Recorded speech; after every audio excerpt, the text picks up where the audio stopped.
Hello and welcome to the Trail and Adventure Motorbike Podcast with me, Clive Barber, and my good mate, Noel Tom. For the days when you can't ride your bike, there's always the Trail and Adventure Motorbike Podcast.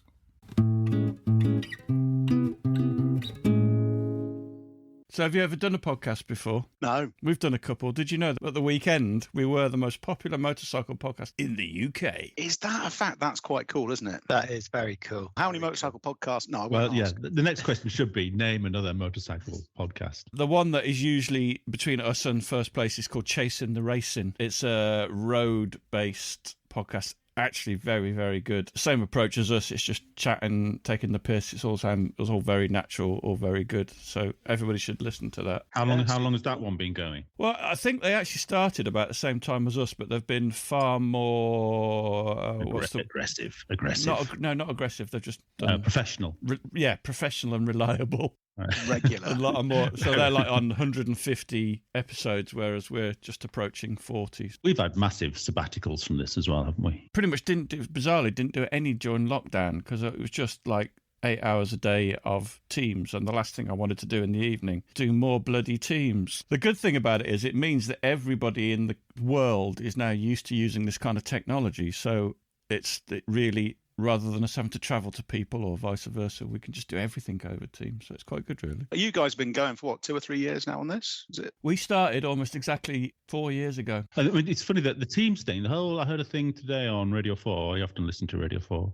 I the do. kind of person I am. Yeah. And there was a thing about, out of all the things that have gone back to normal after COVID, people have actually embraced the whole working from home and especially the team meeting. People didn't really like meetings, it turns out. Certainly not face-to-face meetings. I much prefer this. And it really levels things out. It was a lady talking saying that she got much more, she was listened to far more online than she was in the boardroom in person.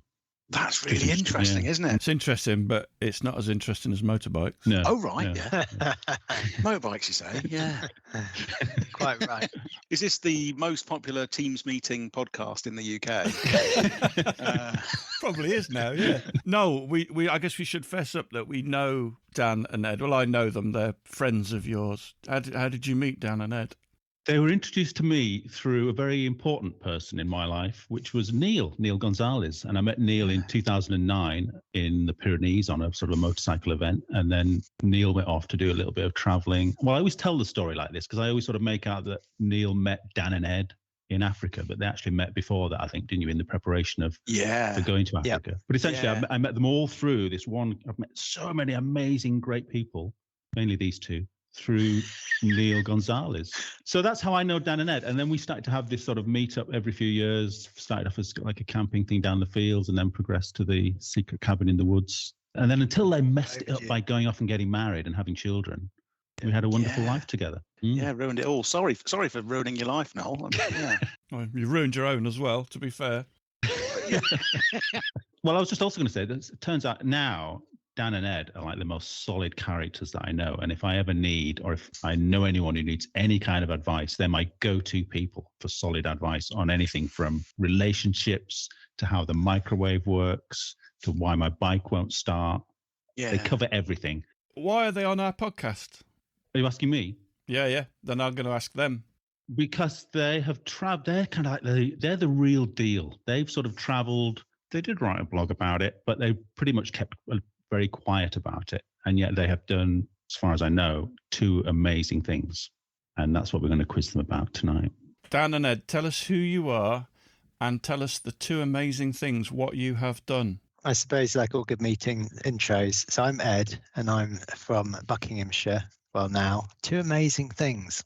Well, I suppose the first one in the motorbike sense of things is probably Africa. Yeah, it was the first trip. You never forget your first.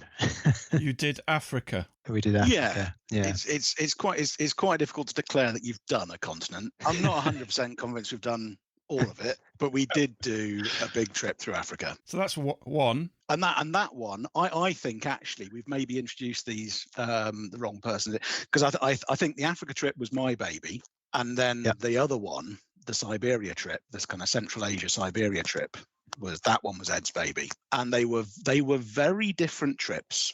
The approach taken was very different. I think it's safe to say we learnt a lot from the first one that then led to preparing for the second one in a We very ignored in a second.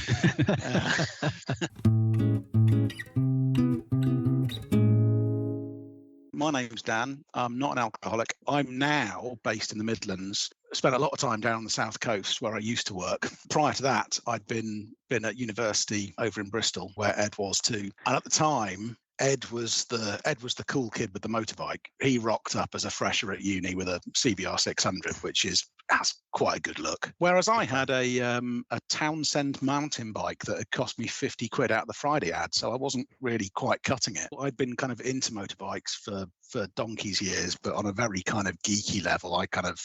Most things in my life are driven by my geekitude, and I'd been drawn to motorbikes by the engineering of them initially. By the time I met Ed, I'd never ridden one. I've always liked the idea of them, but I wasn't allowed to have one when I was at home. So it's only the freedom of being away from home as a student that enabled me to get my license. Ed was a big part of kind of influencing that, I think. Did your parents actually put their feet down to the extent that they said you're not having a motor? No, and I have to give my parents great credit on that, really. So I think, like all parents, and I, to an extent myself included, my folks were definitely not keen for me to ride motorbikes. However, my dad had a scooter in the 60s, so they couldn't say that I couldn't have one.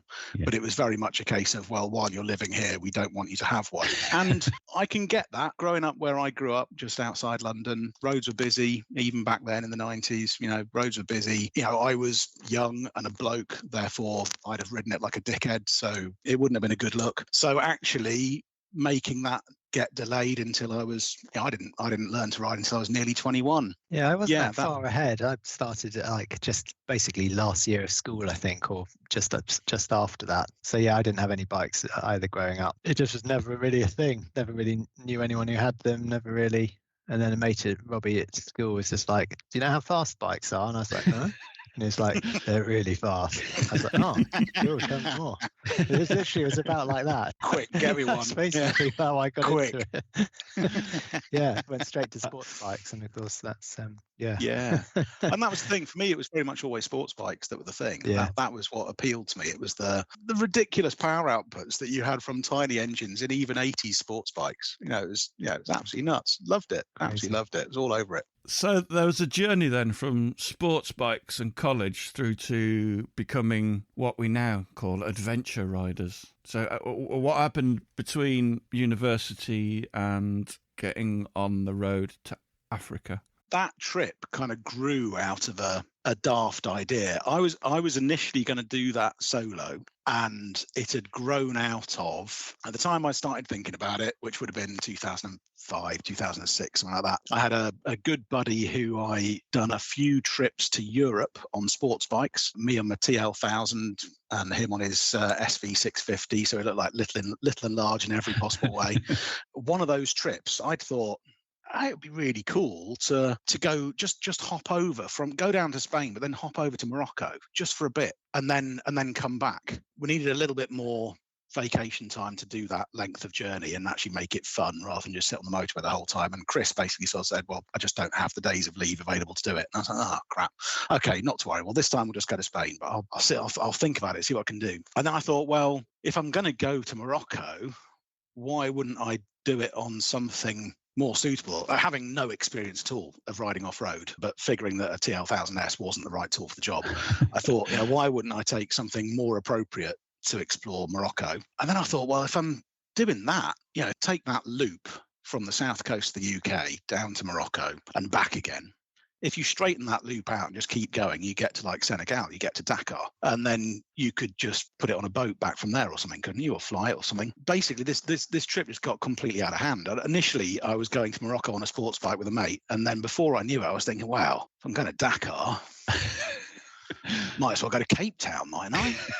Might as well. It just spiraled out of control in my head in the matter of, I don't know, a month or two. And then I started getting quite serious about it, started looking into it and thinking, yeah, you know what? This is perfectly possible. People do this stuff. This is not, it's unusual, but it's not difficult. Well, there's two questions there. What were you doing that gave you the time to do that trip?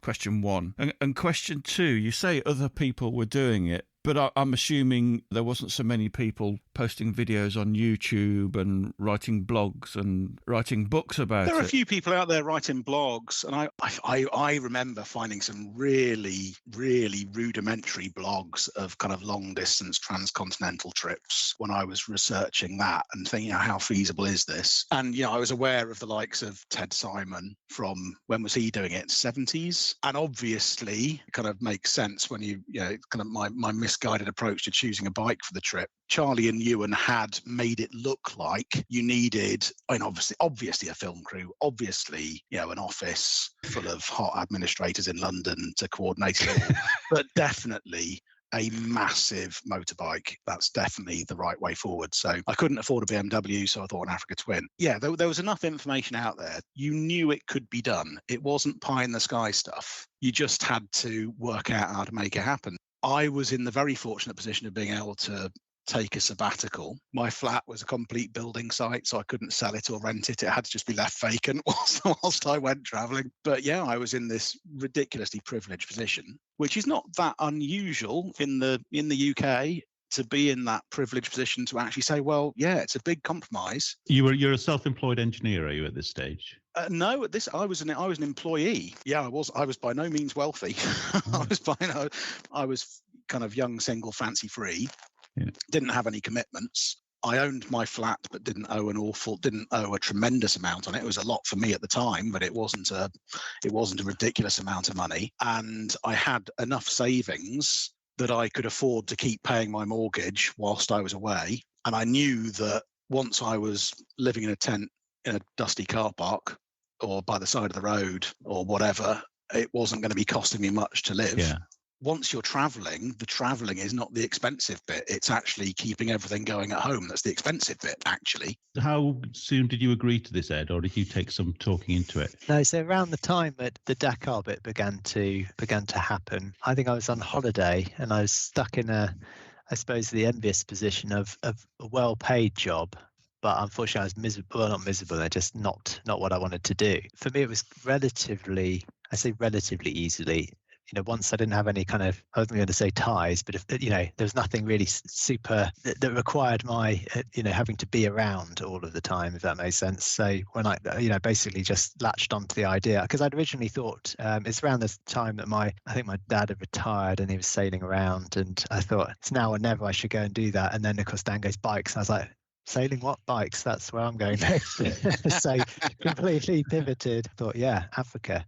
And again, as I say, I didn't, a few influence. So once again, it's a bit like someone say, oh, motorbikes, they're fast. And it's a bit like, like Africa on bikes. How crazy would that be? And I was like, yeah. And then immediately I was just like, wanted to do it. And it was before, so I the same thing. I owned a house, but I was doing all right. So I could basically, in the same thing, you figured that it would work out, wouldn't have to borrow too much. And just also very, very soon early on with these trips, it's just like, it dawned on me that there was never going to be a better time, if that makes sense. Yeah. Because every job you get is bigger and harder and more everything, more money, but more everything. So it was just, I could just see that the next move would be ramping up. So it's just like, well, now's a great time. Yeah. Not married, not with the kids. There's no reason why I can't just get off, basically. How old were you again at this stage? You just turned 30, hadn't you, as we set off? Yeah. And I turned 30 in the Gambia. I thought you were much younger for some reason. Was bike choice fairly straightforward at the time? I think Dan it was for Ed because I decided. Yeah. So I've got one of these and I sat on it. Anyway, we can get to that in a minute. So I didn't have a clue what I was doing. I'd not ridden off-road ever. I was by no means an accomplished off-road rider. I'd literally barely, by the time when I was planning to do the trip, I'd never ridden off-road. And actually I did buy a CRM 250 for not very much to try and practice to ride off-road a little bit with another mate over in Wales, which went disastrously badly, and I broke my foot. Quite a challenge actually, breaking a foot by throwing a CRM 250 at it. I mean, they weigh as much as a crisp packet. I mean, I must have been trying quite hard. It was astonishingly bad riding off-road. I guess the choice of bike for me was kind of influenced by my motorcycling experience up to that point. So I wasn't used to a small, buzzy off-road bike. I mean, dare I say it, the big adventure tourers, they're two-wheeled SUVs, and they always have been. They're not the right tool for going off-road, but they are a practical road bike that looks like you might do something interesting at the weekend in the same way as an SUV is not required to get the kids to school, but it looks funkier than a people carrier. It looks funkier than a Magadan Scenic. It looks like you might do something interesting in the week. So that's what an Africa Twin is, and it appeals to somebody, or an Africa Twin was. This is mine was a 2002, I think. Mine was one of the last of the old shape Africa Twins. Mine was an S-Reg. Then was that 98? Yeah.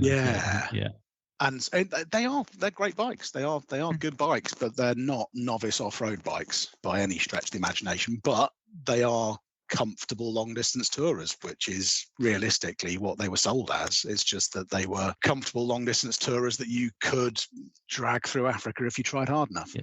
And being fairly new to it, did that stop you from modifying them? Or did you do quite a lot to them? I think we got it about right in many respects. I mean, we didn't obsess about performance pieces, so everything was there were a few things which, like a few trinkets, if you like, but they actually turned out to be quite functional, like Olin shocks and stuff, which actually yeah. So I think the second trip there was a lot more obsession on my part about what might be needed when it wasn't, as it turned out. Spoiler alert. I was going to say, really, for you, it was more an obsession of what you could get rid of, wasn't it? What you could but I think the Africa trip definitely, because the paint, you can tell them about the paint jobs. Yeah. So we did prep those Africa Twins to the inch of their lives we didn't do badly as a first go, I would say. I mean, there's a strong argument that says that it's not the right bike for the job, but actually I'd kind of counter with that the right bike is whatever you want to ride, and we wanted to ride those, so it was the right bike. It just shapes the trip that you do. And so they had really good quality luggage on it. It was hard luggage because that's what we thought was required. We didn't know any better. We thought that security was a concern and you want to be able to lock your stuff up, so we went for hard luggage. We painted both bikes white so they wouldn't get hot in the sun, and actually that worked pretty well. It sounds daft, but it worked pretty well. What you was going to say, was this a spray job or you didn't brush paint? No, spray job in my garage. So I had a really cheap spray gun and a little diaphragm compressor, and I bought. So mine had been mine was a beautiful bargain of a bike. Mine was an absolute peach. It was an eBay bargain because the guy had set it to the auction to end at 10:30 a.m. on a Tuesday. That absolute peak bidding time.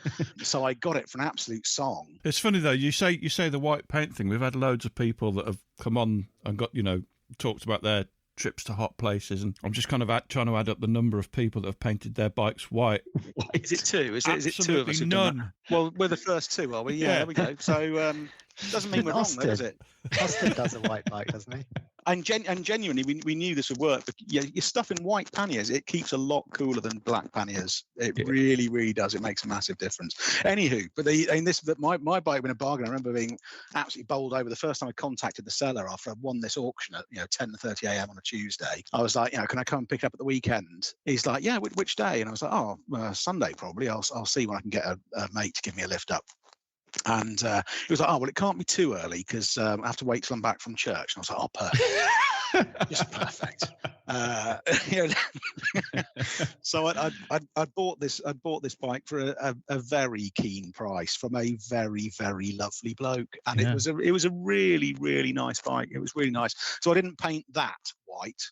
I bought a second-hand, very tatty tank and side panels and so on, and painted those white, and kept the immaculate red, white, and blue stuff for when I got back to sell it.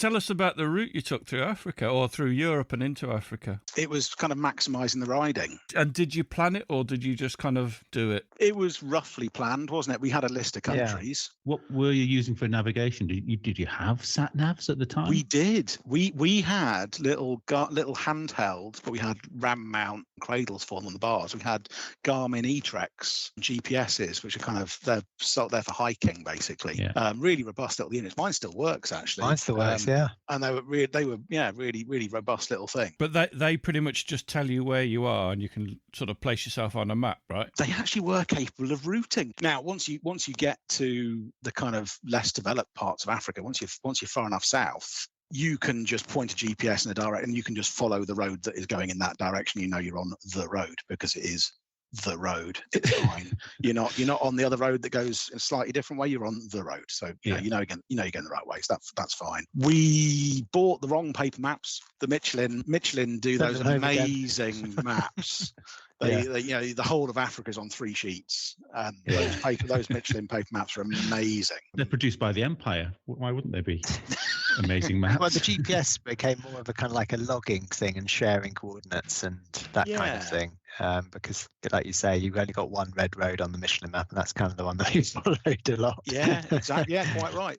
I mean, again, that was the nature of that trip. Was that because of the bikes we were on, they weren't the right bikes for going off on nadry little trails and exploring miles away from where you needed to be getting to. They didn't suffer. You started trying to drag them through the muddy bits. They were okay, but they weren't ideally suited to that. So you were basically following the more major routes. That's what you were doing, and the majorness of those routes just varies depending on exactly where you are. But we did send a lot of stuff home, didn't we? Like regularly. We shared stuff in Gibraltar, for example. Oh yeah, I think that's a good hallmark of the first trip. Is we were learning quite quickly. Well, did you have a little shakedown trip before you actually left with everything you were going to take? Didn't we go up to Yorkshire or something? We did. We went to Driffield, didn't we? Yeah. Driffield, the closest thing you could find to. Stayed with the girlfriend's family. Because the horses there are a bit like zebras, so good shakedown that. Yeah. So we had that shakedown, and I think you discovered that everything worked so well that you slept in the house. Yeah. I checked it first, set it up, and then went and slept in the house. Slept in the house. What stuff were you sending back then from Gibraltar? Waterproofs, tapes, because we were shooting on mini DV, weren't we? You made a film? Yeah, they're all their webinars. There are 11 webinars on YouTube under B2C 2007, I think it is. No, this would have been useful research. They genuinely are pretty good. Fire the research. Ed's little videos are good. B2C? B2C 2007, is it? Yeah, I didn't even know about this. They don't bang on about this kind of thing. They're not great self-publicists. So is the 2 a number 2? On YouTube, and it's... I'm not finding anything on B2C. B2C 2007, I think it was, wasn't it? Right. What? This is what we have to search for to find the film. 007. We have to use secret code. Yeah. Oh, here we go. What's the quality like? And I mean, in terms of, does it look like 8mm these days? Isn't it? It is SD. I mean, what's the quality like? Well, the trip was in 2007. It's not terrible. It's not terrible. It's not terrible, but it's not great either. I'm just seeing you pulling off from a garage. You're driving on the right-hand side of the road, so you must be in 480p. And there might be the one going down through France if we're wearing waterproof. Yeah, you're 480. 480p. Wow. 480p. You can remember such a thing. It's not really optimized for Google search, let's put it that way. So you decided to go down the dangerous west side of Africa. The interesting side of Africa. Yeah. Was that the decision straight? Was that led by the fact that you were going into Morocco, so you're already on the west, you may as well carry on in that direction? Or were you looking for the more machine gun ridden route? There was an elegance just kind of, arriving in the kind of northwest corner of Africa and kind of following down the west side. There was an elegance to that. It seemed like it would be a more interesting trip, and that's what shapes so many of these journeys. It's brand it and say you're going from Sussex, you're going from Brighton to Cape Town, because that's the start and the finish. But if you wanted to get from Brighton to Cape Town, you would start by driving to Heathrow. So there's no logic to setting off on a motorbike just to follow that journey. It's all about an interesting journey, and it seemed more interesting to go down the west side than the rather more touristy eastern side. And the thing is, the route that you'd take now would be rather different. I mean, there were all sorts of considerations that we had at the time that are completely different now. In fact, we did slightly change our plans in Niger, I think, because we had planned to do a bit more exploring in Niger, and then things were starting to kick off, and it was like, well, actually, let's not do that. That doesn't feel like a good idea right now. Now we're here, that doesn't feel like a good thing to do. The route that we took through Nigeria had been planned to kind of avoid kind of scant justification, really, but to avoid the area down in the south around Lagos where there are or were abductions and things, mostly of oil company employees who'd be held for ransom to be paid off by their employers. So we weren't really at risk of that, but we were like, well, why would we go through that bit? So we'll go through the north instead. Now, of course, that's more recently, to be honest, I've not been keeping that close an eye on it lately, but more recently, that's very much the part of Nigeria that you'd be like, oh, yeah, let's steer clear of the Boko Haram lot. We could just keep an eye on what was going on and just, pick our way through. Where were you when the riding first got a little bit tricky? Well, genuinely tricky, or that stumped us at the time. Yeah. Well, the first place that it threatened to, of course, is the border of Western Sahara and Mauritania. But actually, it's not. But that was kind of everyone. That was that first thing that people were aiming for. Really, it's just a load of sand. The first bit that we had to buck our ideas up, I think, was in Mauritania, wasn't it? When we did our first kind of corrugated piece. We just got it wrong on the way out to Magadan. We got it wrong. We were going too slowly. And it's that classic thing of the one thing you need to do is go faster, but it doesn't cross your mind until you try it. On the way back, we went a lot faster and it was fine. But I think the first bit that really was challenging was probably Cameroon, wasn't it? So in Burkina Faso, when we were going to the border, the route that we chose on the map, there was a lot of sand there. Wasn't there? There was. And we were just out in very random places trying to follow the road. And it was just sort of these sandy little V's where there's not even a proper kind of... And we were on the big bikes, obviously. And that's probably the first time I ripped off one of these lovely spotless metal mule panniers. Were you ever thinking we've bitten off more than we can chew, or was it all quite ultimately manageable? No, actually, on that one, I don't think we were. And actually, I think, well, what's interesting for me in the Africa one, the nature of that route, so everyone talks about the eastern side being more touristy.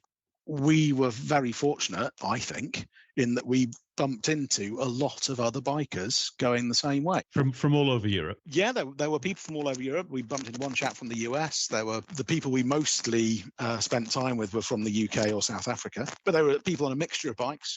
We didn't really have the option of kind of blasting through the sandier bits or the muddier bits because our bikes just weren't suitable for that. But thankfully, the people on smaller bikes were reasonably patient, so that was all okay, and we were able to travel together for fairly large sections of that. Actually, I mean, it should come as no surprise to anyone that actually you set off on a trip like this. The people you meet are people who are worth meeting. You meet really nice people who you have an affinity for because you're doing something similar. Were you fairly well travelled before this? No, not really. I wouldn't say I was. What about you, Ed? No, not particularly. I mean, I not to exotic.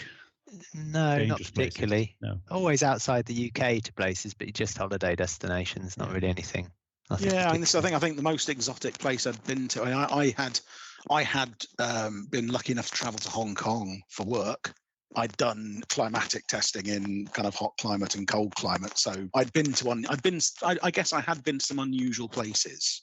In terms of traveling to far-flung exotic places off my own bat, no. The Africa trip was the first. You did get into some tricky situations, didn't you? But overall, was it more or less tricky than you imagined it would be? I think it was probably less tricky than I initially thought it was going to be. And I think really there's no doubt that there's a huge element of luck. I think there were a couple of occasions on the Africa trip where we were lucky. Things could have panned out differently. You can say that about anything. I mean, you can say that about your commute to work. Things can pan out differently, can't they? But I think we learned, again, as Ed was saying earlier, you kind of learn quite quickly at the beginning of the trip. And we got quite good at playing the games with the various policemen who were trying to scam you. And then we were able to apply pretty similar tactics when we came across people who maybe less professional. Yeah, we were certainly lucky, but I think at no point did it really feel like we'd really misjudged it and bitten off more than we could chew. There was one machine gun incident, wasn't there?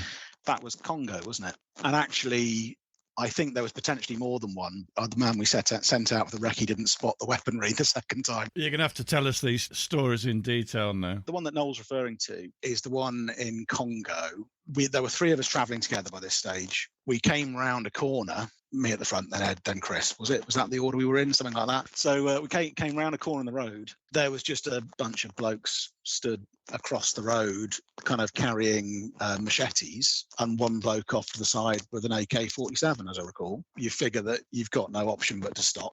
And it's only after we'd stopped, I think, that I spotted the guys further along the road in front of us who had planks of wood with nails driven through them, who they would sort of hurl those under your wheels if you set off before they wanted you to. So we stopped.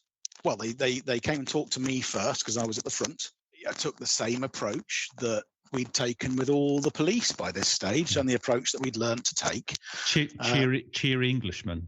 Well, yeah, absolutely. So be very polite in French to begin with, and talk to them very politely in French, in schoolboy French to begin with. And then as soon as they start asking for money, switch to English and explain that you haven't got a clue what they're talking about, and you've no idea why you owe them any money. It's a complex situation when you're dealing with underpaid police in developing countries. And from my side, there's no moral judgment about people trying to scam top foreigners coming through, because any Westerner traveling through a developing country is unthinkably wealthy, and so it's completely reasonable. You just have to accept that. These guys with machetes and a machine gun, they were in police uniforms. These were civvies. But the approach we took was the same. Just start out being terribly polite in French and trying to converse with them in French, and then once they started asking for things, like, well, I don't know, we don't have anything to give you. We don't we don't owe you any money. Obviously we're on motorbikes. We're not carrying much, are we? We're not big rich people in expensive cars. We haven't got that much stuff. We're only on motorbikes. Look, I mean, obviously they're massive motorbikes, enormous motorbikes, but we're only motorbikes. Yeah, they're hand painted, for goodness' sake. They're hand painted in a garage in Sussex. Yeah, ruined with a really kind of dappled Hammerite paint job in a garage in Sussex. At this point, they're not threatening you. Then they're just no. And this is the thing, and this I think is where you're forced to conclude that we were lucky, in that the whole time this is going on, you're just trying to read the situation, aren't you? You're just trying to think, this could get ugly. Do they want it to? And you're just trying to read that situation. Or actually, do they really just want to see if they can get something out of you easily? And then if they can't, just get on with your day. At Adventure Solos, events are adventures designed specifically for people in their 30s, 40s and 50s to book onto by themselves, to make new friends and to enjoy group adventures. The theory behind Adventure Solos is that it's easier to make new friends as a child, but it takes more effort as an adult. That's exactly where Adventure Solos come in. Wholesome events where you enjoy plenty of laughs, fresh air, exercise, shared meals, a glass of wine or two, and awesome new people to make real connections. There are a variety of weekend and week-long adventures, from day hikes or wild camping for beginners to canoe trips across Scotland. As a listener of the Trail and Adventure Motorbike podcast, you can use the discount code TAMP5, TAMP5, to get a 5% discount code on any adventures you book. What's more, as a TAMP listener, you can also join a meet and greet day hike event for free. Visit adventuresolos.com/TAMP to find out more. That's a free day hike event when you subscribe to the Adventure Solos mailing list at adventuresolos.com/TAMP, TAMP. Adventure Solos. Book on by yourself, make new friends, enjoy group adventures. Did you leave your helmet on? Were you sort of still ready for that quick getaway? Yeah, first gear clutch in, yeah. And you're not wearing intercom, so like the guy at the back doesn't really know what's going on at the front. We did have radios on the trip. We actually did, but we didn't have them. We weren't using them. No, we used them less towards the end, really. But just because you get into the rhythm of things, and then, you don't really need it so much. But we did, at the time, I suppose, back in 2007, we had our little radios. So what really happened was you were talking to each other and going, right, leg it and we'll just leave Chris here. Well, sadly not. And this is the thing: the whole time until I'd spotted the planks with the nails through them, I was kind of with half an ear, trying to hear whether the other guys had turned their engines off. I'd pulled over, first gear, clutch in. I hadn't keyed off because I was thinking, okay, they've got machetes, but they're right in front of me. If I were to gas it now, they wouldn't be able to run that quick. But I had no idea whether Chris and Ed had keyed off, and if they had, that would be a really hard. But it would just be hard to explain later on, wouldn't it? Well, I think it would make this podcast really awkward. You're at the back, Ed, are you, presumably? Oh, are you a long way back from the action? Yeah, I think Dan's describing a pattern as well of kind of how we were sort of travelling around. So, but I think there was often that maybe that slight moment of communication kind of being cut between us when certain things happened. And I think, in this case, it was. I seem to remember we managed to convince them that we weren't wealthy, and like look at our little boxes, and then they ended up asking for some food. I think at the end of it, yeah, they did. It went away quite quickly. Yeah, it did. And de-escalated very quick. And you're still in touch to this day. Absolutely. It's a lovely story. It's a lovely heartwarming story. Yeah. So initially they were just talking to me at the front, but then quite quickly they dispersed down the group, and then started talking to you and Chris at the same time, I think. And it got to the point where I was talking to one chap at the front, and the conversation I'd kind of steered it round to, what's the road like up ahead? Is it dirt road like this, or is it, is it really got potholes and that, or what's it like? Yeah. He was like, it's quite a good road. I was like, all right, yeah, well, can we go then? He's like, yeah. Literally, that is how that ended. Yeah, police negotiator. I think I'd have just said, does this road carry on really like this towards the next airport, so I can just fly straight home? Yeah, that was your worst moment, was it, on the whole trip in terms of hassle and threat? It was the one that we knew about. So I think the other one that I'm thinking of was that also Congo, the one which Chris Bangert had warned us about in advance. Do you remember the one I mean, Ed? There was another bit where a road had been deliberately blocked with a truck, and there was a bit of a queue of traffic. And I think Christoph Bangert, who we had met further north, and he was a lovely bloke. Really, really nice bloke. He was a German chap in a Land Rover Defender. Now I think is a photographer for the New York Times. Had been, he'd been a war photographer. Really talented chap. But he was ahead of us at this stage, and we were kind of keeping in touch via email. When we were going to internet cafes to upload a bit to the blog or whatever, we'd exchange emails with other people who we'd been traveling with earlier. And Christoph had kind of told us about this bit, and he'd explained that I think he'd had to pay a bribe at this bit. And I think when we got to it, I think the Bone Man went off on, because the Bone Man was on a little lightweight bike. He was on a little CCM 404. So he went off to recce a route. But I think he went off on foot, didn't he? Because they weren't happy about the idea of us taking bikes anywhere and jumping the queue, because they were trying to get people to bribe them to let them through. And he went off and he was like, oh, there's a road round there. Be fine. So we're like, oh, well, right you are then, Chris, off we go. And then as we followed this little route round, we kind of go round the hut with grenades hanging off it, people sharpening knives in it and stuff like that. Like, what, did you not spot that? We were too quick. We came around the corner and the guy couldn't get a little makeshift barrier up in time. So we ended up just blasting past him, and he was shouting, and off we drove. Yeah. The sort of exceptionalism, which is a tightrope really, or was certainly, between how much trouble you'll be in if you stop versus how unofficial is it, I suppose. Yeah, exactly. How unofficial is this? Yeah.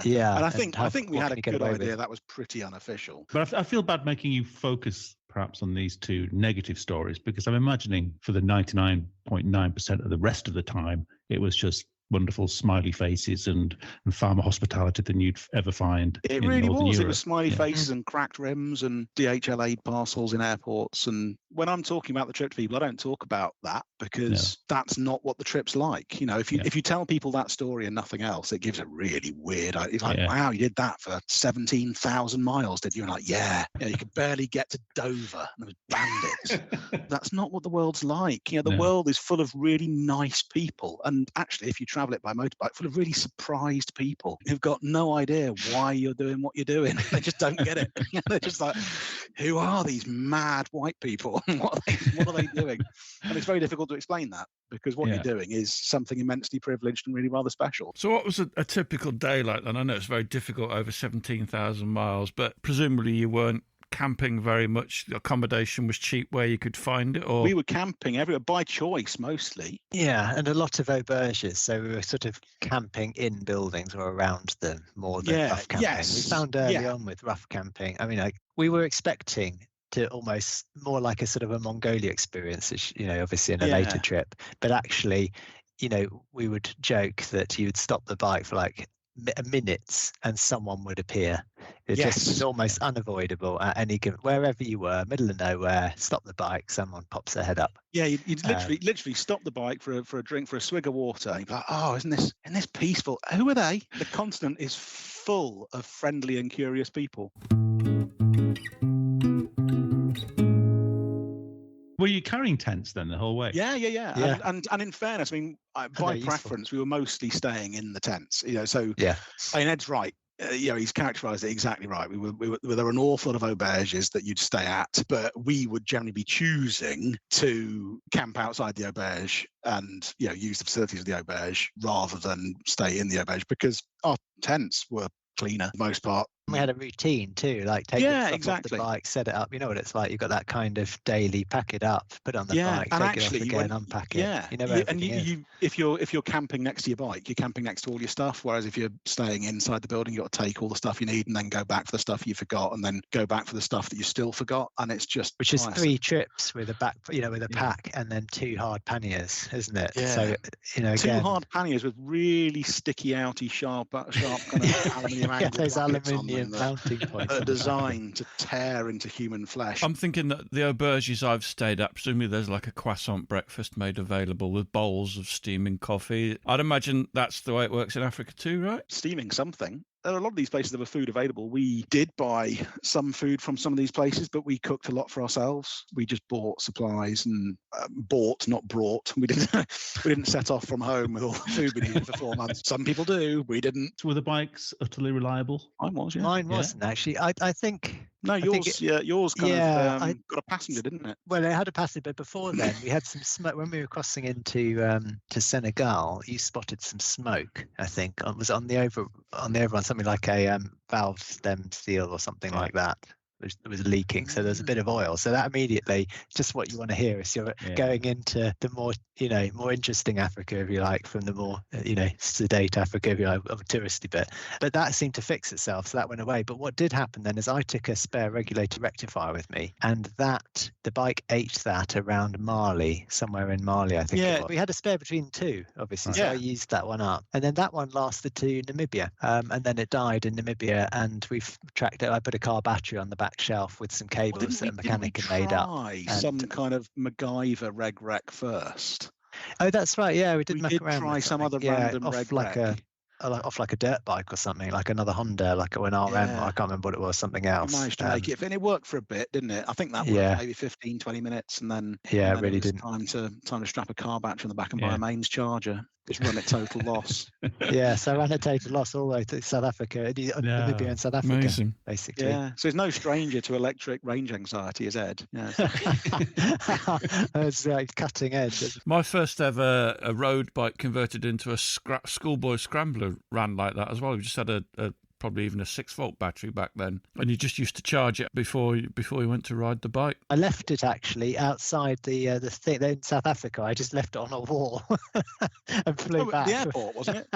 You just leave that at the airport. They wouldn't let me take like a loose battery with it. No. Did you get to Cape Town on time? Yeah, we were early. And actually, we'd kind of simplified the route a little bit. Ed's bike had enough. It wanted to go home, didn't it? So I think we had planned kind of notionally that we'd head over into Botswana a bit and have a bit of a kind of more wildlife experience. There was one bit in Namibia. So we focused on Congolese bandits, which is great. That's a crowd pleaser, isn't it? But actually, I think my standout memory of the trip was in Namibia. I've just reminded me we were kind of trying to do some wildlife bits in Namibia. We did go to a kind of private game reserve just on the edge of Etosha, and it was the wrong time of year to see much in the way of wildlife because it was wet season then. there was water everywhere, so there's no point trying to go to the water holes to find the exotic animals because they were just drinking wherever. But as we were leaving there, I mean, we'd had a good time. We'd had a nice drive in a safari truck, for half a day or whatever. As we were leaving there the next day, it was quite a long access road to this private game reserve, well-groomed dirt track. And as you entered that on the way in, there were signs everywhere saying, maximum speed 25 kph. You're like, seriously? Don't know. I can easily do this faster than that. So so obviously you stand on the pegs and gas it, and you arrive in a cloud of dust at the kind of the reception of the game lodge. And then as we were leaving the following day, we were riding out of this place. There was a herd of zebra kind of running alongside us as we were riding along this along this track. We kind of just backed off a little bit. Yeah. And this herd of zebra kind of flying in formation kind of ran from being alongside the track on one side to across the track in front of us as we're still riding along behind them, and then they disappear off to the left. And that's a memory from that trip. That's something that I will never forget. And okay, I won't forget your bandits either, but the zebra, let's focus on the zebra. That was magic. That was magical. It really was. Yeah, I bet. It would have been so easy then to have just put some zebra stripes on those white bikes, wouldn't it? It would. What a missed opportunity. We could just blend it in and just lived as zebra. Were there any places or countries that really stood out that you might want to go back to take your children or second honeymoon? A lot of the places that you have really great memories from are the places that realistically you're probably not going to head back to. I mean, I think I'm very fond of our time in Cameroon. I think we had an amazing time in Cameroon. I really enjoyed it. It was a challenge. It was challenging roads. It was wonderful people. Yaoundé was a fantastic, vibrant city. That was really cool. But am I going to take my wife and 1.5 kids to Yaoundé? No, probably not. And would I go back to South Africa? Yes. I think South Africa is a stunning place. Would I go back? Yes. Would I drag the family there by road? Probably not. I wouldn't rule out the idea of further overlanding, but probably not motorcycle overlanding for me. And the bikes were always going to come back. You were always going to. Yeah. Well, they were on a car night. They had to. Yeah. On a ship. No. So they flew back. Did you pre-book that then? Presumably, you had a time frame. No. Sorted that when we got there. That was actually the plan. The idea was so slick. It didn't quite work out that way. But the plan had basically been to palletize the bikes and get them sorted with the freight forwarder for them to fly to Heathrow on the same flight as we would be on, and then you'd just land at Heathrow. Get yourself through, and then take a cab round to the freight village, go and release your bike and reassemble it in the car park and ride it home. That was the dream. Yeah, heroic. Exactly. Yeah. Ride it home for the win. Certainly for mine, the freight forwarders had messed up the dangerous goods declaration. So my bike was refused by Virgin Atlantic for the flight home. So I basically, from the airport, when I got this text message from the freight forwarder saying, "Oh, really sorry, your bike's not going to be on that flight. We'll get it sorted for tomorrow." I was like, great. I'm now going to land in Heathrow with no means of getting home. So there are trains and stuff. What? Yeah, you just got the train or a bus. Taxi. Seriously? Yeah. You could probably walk to fucking Brighton for there. What? Seriously? No. So I went one better than that. I phoned my dad. I was quite lucky though, because just from the romanticism of it, I did arrive back in Heathrow and go round, because I was with the other Chris at the time, and go round, get the bike and get on it and ride it home. So it had that. For me, it did. It worked out. It did work out that time. But yeah, for me and the Bone Man, it didn't. I didn't realise how much would be involved when you got back to Heathrow to actually get your bike out. I just thought, someone go and find it in the warehouse. And no, it's like all the customs and the signing off the documents and everything. It's like, oh no, you need to go to like Basingstoke or somewhere. I was like, what? It could have gone terribly wrong. Charged the bike up and headed off. How did you find the adjustment then back into civilian life after all this? I didn't like it, actually. I made the mistake of giving myself too much time off between getting back from the trip and going back to work. And that was not a good move. Like weeks or how long? Yeah, I think I gave myself a month or something daft, because I'd taken a 6-month sabbatical. We'd taken, I think, 4.5 months to get down there. And then I'd stayed out there for a bit longer. I think basically, that was it. When we'd got there quite quickly. We got there a little bit quicker than planned because we hadn't done the Botswana bit, and we'd just made slightly quicker progress than we thought we might. I think my folks had actually booked themselves to come on holiday out to CapeTown and they'd sort of told me they were going to do this, and I said, well, okay, don't book for when we're planning to be there, because if we're not there, then that will suck. So book for a bit later, book for a couple of weeks later, and we were a couple of weeks earlier. So I ended up hanging around in South Africa for a month. That's when we came home separately. Right. I ended up hanging around in South Africa for a month, waiting for my folks to turn up, which was awesome. I just blasted around South Africa and have just like a normal tourist, but with a motorbike. Had a week's holiday with my folks, and they flew home, and then I sorted out flying my bike back. But then I think after that, I still had like a month of my sabbatical left, and I think I just used it. I think I just stayed off work until I needed to be back, and I shouldn't have done that. I should have gone back to work. You're in Africa at this for a month, or you're at home for a month?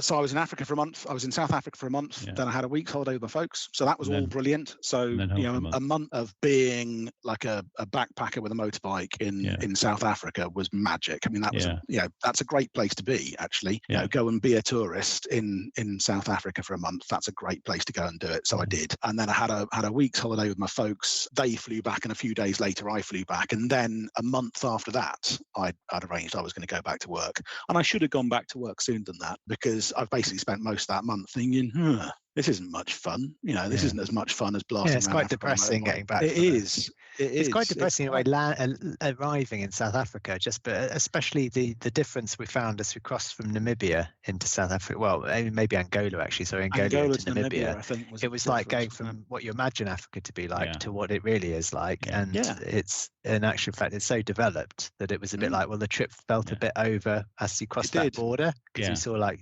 supermarkets and Wimpy's and restaurants and all the rest of it. And I was like, oh, that was that. I mean, for the rest of us, that's how it feels coming out of deserted France on a bike trip into southern England. It's just terrible. It's almost as big a contrast. One of the things I have banged on about, so I haven't banged on about the bandits, though you have asked us to, but one of the things I have banged on when people ask about the trip, what's really good about doing a trip like this, and we always said that you've kind of traveled to these places, really far-flung places, and you've got like an audit trail all the way from your front door, and you've watched the world change to where you are now. So you've set off from your house, you've ridden from there to where you are now, and the world has gradually changed to whatever it is you're experiencing now. And that's a magic feeling, actually, and you don't get that. So since then, I've gone to Nepal. I've had a holiday in Nepal, and that felt really weird, because you land in Kathmandu and you're like, whoa. That it's just like that. You get off the plane and suddenly you're in the developing world. And that's a very different experience from traveling there overland. It's a very, very different thing. Hey, listen, we have been recording for an hour and a quarter, and we've only done one trip. We have to come back. That's not gone well, has it? I think it's gone brilliantly, which is why I'd like to invite you back for part 2. Yeah, let's do that. And do the Russia trip. And maybe let Ed say something at some point. I think that's a really good idea. I think you should, because that one's his trip. Yeah, it'd be great. Is it funny talking about it again? Do you think about it? No, you always do this. We stop the fucking podcast and you carry on asking fucking questions. We've just said we'll come back next week. But guys.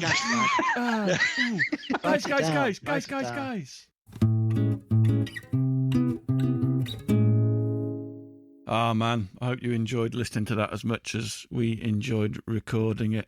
2 massive characters, and they're going to be back next week, or maybe in 2 weeks' time, to talk about their trip through Siberia. We actually recorded it last night. It's even better. Fantastic stuff. One more request, please keep spreading the podcast amongst your biking friends. That would be much appreciated. All right, see you next time.